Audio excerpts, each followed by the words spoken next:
كلاسي خيري فلتو يتبلا كلا ولات بيت مرتس فلتو تنتم بيت سبكا بيت كريستيان بكالب كله تفلتو ميا مالتي غورو بيتو ميا كله تفلتو يعني تقول عم تفلتو يعني حجسي هو حج تبلا كلا كو اديوسي بحما قلا تاثير ازلا كو تبلا كازلا مسكنا يسال አገዛ ከቪዲዮ ደግሞ ንገራቸው። ይሄ አባትየው እንደ ሌላ ወንድ እዚህ አውሮፓ ላይ እንደሚያገኘው የሚጠጣ የሚያጭስ ምናምን ሰው አይደለም። ሰውን ቀና ብሎ ማያይበት ከቤት ውጪ ማይል ለልጅና ለሚስቱ ሲል የሚኖር ሰው ነው ዳዊት። ባለቤቷ በዓል ሰብአያ ካትለካላ ከማንም ወጣት ድሰቲ ድሰክር ዝስሕብ ገለመለ ይኮነን ብጣዕሚ ንደቁን ንሰበይቱን ዝነብር ሰብዩ ብጣዕሚ ትሑት ሰብይ ትብለካላ Ja, die Satan Test. Ja. ናብቲ ቤት ትምህርቲ መውጣት አለብን ክንወጽ አለና በዛዕባት ቤት ትምህርቲ ዲዩ ሰላማዊ ሰልፍሲ ክንወጽ አለና ከም ሐበሻ ትብለካላ በቃ ሰው አይን የሚፈሩት ጥያቄ የሚፈሩት ሰዎች ናቸው። በጣም የፈሩት እውነትሽ ነው። በጣም ይፈራሉ። አቦና ዲኡን ሲ በጣም ለዋሃት ከምና ዓድና አተሐሳስባ ዘሎ በጣም ቁኑዓት እዮም ነዚኦም ይኸዓ ሰይጣን ዝፍትን እኮ ነዚኦም እዩ ከምዚ ዓይነት ሰብ እዩ ኢየሱስ ክርስቶስ ስም ዘምስ ሓሳብዋ ይስመር ሓሳብዋ ይፍለጥ ሰሎም ዝወፅእ ዘበለ ብሽም ኢየሱስ ሓንቲ መልእኽቲ ክነግረካ ደለ ብውሽጢ ሰይድልካ ኣለኹ እስክረእያኻ ምስ ወፃኹ ክርያ ናይቲ ቆልዓ እንድያ ሓንቲ ሰበይቲ ተዛረበት ኣላ ጀርመናዊት ተዓይና ዓሚታ ተዛረበት ሰሚዕያ ኩላها ምልታ ሰሚዕያ اوكي بقى حرها تملات يا خبرك حقا تخون كبرت حفتي اي دونت نو انا همان سبسره دليكم حقا تخون سيكو انا همان طرطر زلو سب حيزوكم زخده ايه ولا انا كم عندي تيجست እኔ ሊወጣ ነውና አንድ ነገር ልነግርሽ አሁን ሹማግሌ ከስፓል ዳር አላወጣም እየሰማሽኝ ነው እዛ ስፓል ዳር ላይ ከአስፋልት ላይ ያወጣው እሱም ጥያቄ ያለን እዛ ትልቅ ጥያቄ ቆይ እሱ አውስለንደር ነው እሱ ምንም ጀርመንኛ አይችልም ቆይ ምን ልነግርሽ መሰለኝ እሱ ቆመ ነበረው አራክቱ መቅጣጫ ላይ መኪና ይተላለፋል አቢ ቆመ ነበርበት ቦታ ላይ አራክቱ መቅጣጫ መኪና ይመጣል ደሞ እዛ ላይ ሾፕ አለው ስለዚህ እዛም ሾፕ ላይ ካሜራ ይኖራል ፖሊሶቹ እዛ አካባቢ በሙሉ የግለሰብ ካሜራ ኮንትሮል ማድረግ አለበት ለምን መሰለሽ እንደዛ ብዬ ያመጣሁት በመኪና ሲያልፉት ልጁ ችግር እንዳለበት የተረዳ ሰው መኪናን ፓርክ አድርጎ ወዲያ መጡ ልጁን ተቀብሏል ገብቶሻል ስለዚህ እዛ አቢ የጠፋውን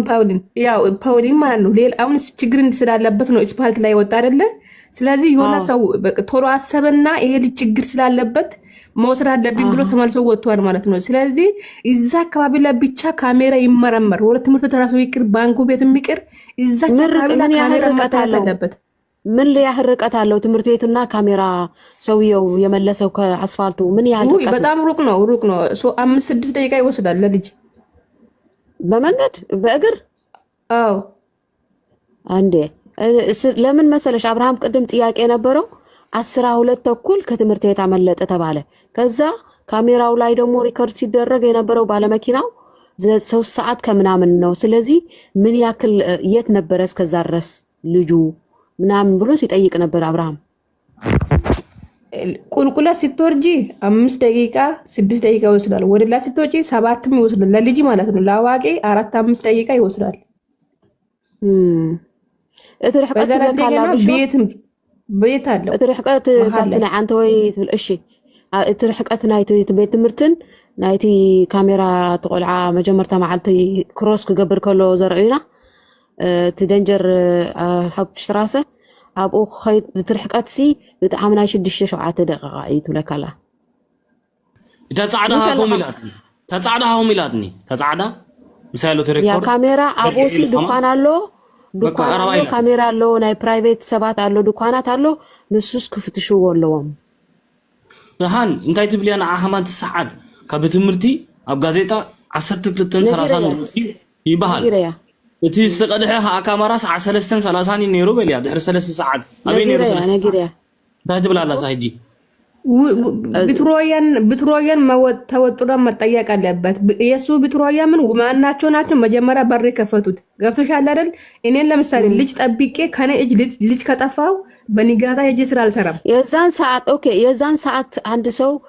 አይ ይሄ ልጅ ችግር አለበት ብሎ በመኪና ጭኖ ሊወስዶት ይችላል ብለሽ ታስተዳደሪያለሽ? ለምን መሰለኝ ልጁ ታየ። ለምንድን ነው እንደዛ አልኩት ታውቂያለሽ? ልጁ ስለማያውቅ ነው። ቁመቱ ደግሞ የ6 የ7 ዓመት ልጅ አይመስልም። 9 ዓመት 10 ዓመት ነው የሚመስለው ቁመት አለው። ስለዚህ ምን አሰቡት? ችግር ስላለበት ተረዱና ማናገር የራሱን መግለጽ ስለማይችል ወሰዱት። በቃ ገብቶሻል አይደል? እንደዛ አይነት ልጅ ይፈለጋል እዚህ ሀገር ላይ እንደምታዩት። ምን ሊያደርጉት? ሊያሰቃዩ ወይ ሊያሰቃዩት፣ እንደገና ሃይማኖት አልባ የሆኑት እንደራሳቸው አድርጎ ምን ሊያሳድጉት ይፈልጋሉ። እውነት ነሽ። ተትብለካላ በቃ ካብት ገዝ መንገድስ አነ ጥርጥሮ ኢላትካ ሽዑ ግዝ ሻዓ መዓልትሲ ከም ዘይፈልጥ ከም ዘይርዳእ ሪኦም ወሲዶም ሞይሎም አምናው መኪና ገይሮም ዲዮም ገለ ወሲዶም ሓቢኦም ኣለው ጥርጥር ትብለካላ ንዖም ያ ጽባላ አናሁን ከመይ ጥርጥር ኣብቲያ ሰብኣይ ምስተፈላለየ ካብኣ ወሲዶም ያ ሞናቱን ሰብኣይ አውስለንዳ ኢላትካ ትጸውዕ ሰብኣይ አና ማርኤ ደጊመ ርእየ ከም መስል ከም ሰረቅትን መስል ሞናቱ አነ ወላ ንባዕለይሲ ጀርመናውቶ ዝኾነስ ብጣዕሚ ስሪየስ ኮይኑ ደዊሉ ተጸቢ ፖሊስ ገለ መረከቦም ነይሪለ አነ እንታይ ሓስባለሁ ኣብዚ እዋን ሃማን እሱ ሰብኣይ ሸለሊሉ በቃ ጥፊዎ ኖ አነ እንታይ ሓስባለሁ ኣብዚ እዋን ጳውሎስ ምስ ሰብኣይ ነይሩ ኦልሬዲ ካብቲ ሰብኣይ ሃዲሙ ናብ ጽርግያ ኸይዱ ሰብኣይ ካብቲ ጽርግያ መሊስዎ ከምኡ ኢሉ ኣነ ሓስባለሁ ኣብዚ እዋን ሃማን ፈልጦ ነይሩ ካብኡ ሃዲሙ ናብ ጽርግያ ኸይዱ ተሰብኣይ መሊስዎ ሲድዎ መሊስዎ ተሰብኣይ ኮፈልጥ አይነበረን ቅዳሕ ከም ዘሎ አጋጣሚ ተቀዲሑ ተረድኪ ድሕሪኡ ከይዱ ኩመልሶ ጳውሎስ ካብኡ ሃዲሙ ነይሩ ኣነ ሄጂ ኮሜ ዝዓስብ ስለንታይ ተረሂዮ ሃማን ጳውሎስ ምስ ሓገዞ ኣብቲ ጽርግያ ምስ ከዱ ጳውሎስ ብኢዱ ከምዚ ኢልዎ ሰምታሁም ኢልዎ ተረድኪ ይፈልጦ እዩ ፈሪሑ ካብ ማኪና ወሪዱ ተዳሙ ወሪዱ ሓዲሙ ነግረኩም ብድሕሪኡ ካሲ ተሰብኣይ ቅድሚ ገጽ መሽፋኑ ኢና ነርና دحرا جنقص شافينا ما متأموت سألي خا. يا سو نعو زشاهيت نعو هم أيكبرن ديو زخون نجار حبريتها زبكاز متأسف تليفون ولاي تزاربني خا كابي متيكا من مسكين. زي سبا إيدالو زي سبا أين بعلو إيدالو بدهر سبا. بوليس عينه بلكي بوليس عينه بناتي عينه جن أنا نعو بتعمي إيدوليونير أنا كم سب أنا كم ودي ويكا كمادو نتسبعي أنا إيدوليو يحطو بحقي حطو. زي سبا إيدالو زي سبا أي نابوليس تايبلوخي بقى سوسي اما حلالي في يوم الاخطو بقى ما قدر خيبوه متصوعوهم قالهم تاتيهم حليفهم يبقى حق سو محمد مدوله نابوليس شعا مدوله ما حازوه مرخبون باولو سبت ما اهل كتما كو بوليس قويو حتى كان على بوليس كاو كندي دغت بوليس ستيشن بليا كابتي ترجع حمش دغت بلكيا كنت دقيقه كابتي اسفالتن كابتي شارع نابتي كمنجدو كاسفالتو ودنا بوليس ستيشن سنت رقته من ياكل يሆናል አረ 5-6 ደቂቃ ነው በቃ እዛው በዛ ነው ከተማ አጭር ነች ትንሽ ከተማ ነች 5 ደቂቃ 6 ደቂቃ 5-6 ደቂቃ በእግሩ ትብለካለ በቃ እጂ ለባህቅ ተደውሉ ሰብአይ ጳውሎስ ሃማን ገዲፎ ተሃዲሙ አቡ ሕዙ ወይ ማብኮ በእግር አይደለ ዜጋ እንዳላስተርጉም በእግር ነው መኪናቹን አንስቶ ምናምን እስከ ሲመጣ ከተደወለ 5-6 ደቂቃ ይወስዳል በእግር ቢያንስ 10 ደቂቃ ቢወስድ ነው አቀበት ነው ሰፈሩ አቀበት ይዞ ትገዛ تي مجد عقبت هلو جن حمش 6 دقيقة بمكينة بأجر خان ودنا ب10 دقيقة خبابي لاتك. ومو أوكي أبز تحت تصحف على جون ساعة دويلون ديو قلت ولا على أوكي دويلو كنت دويلو 5 دقائق تخوين تو بوليس ستيشن حسابه بتمرت دويلو مالو بوليس فريتو مالو مالت توسخي ها هجي سواي دويلو كان عايز فيديو ولا له كم يجرهم زي رخبو شعود سواي كنت دويلو أب 5 دقائق أقول له يفوتهم وريتي قرعت في له أتفهم حزب له ناويت في شعور أنا قلنا كابزي أبد شو عتمتي سبعة لهم مو كابز شو عتمتي سبيشال كابراهام كابعلى حاجة أمريكا سبيشال تبقى يتفلت أنت قرنيا بوشت ولا تزارب وصل كبرايفت زيتات حبريتات بوشتها حتى تقولي أنا كو كابن جمرت أنا تم صدراكم ملأخ سريد لهمكو سوم قلنا ولا حنت هايس لزي قبور عنكم الأخ تسددني أنا تم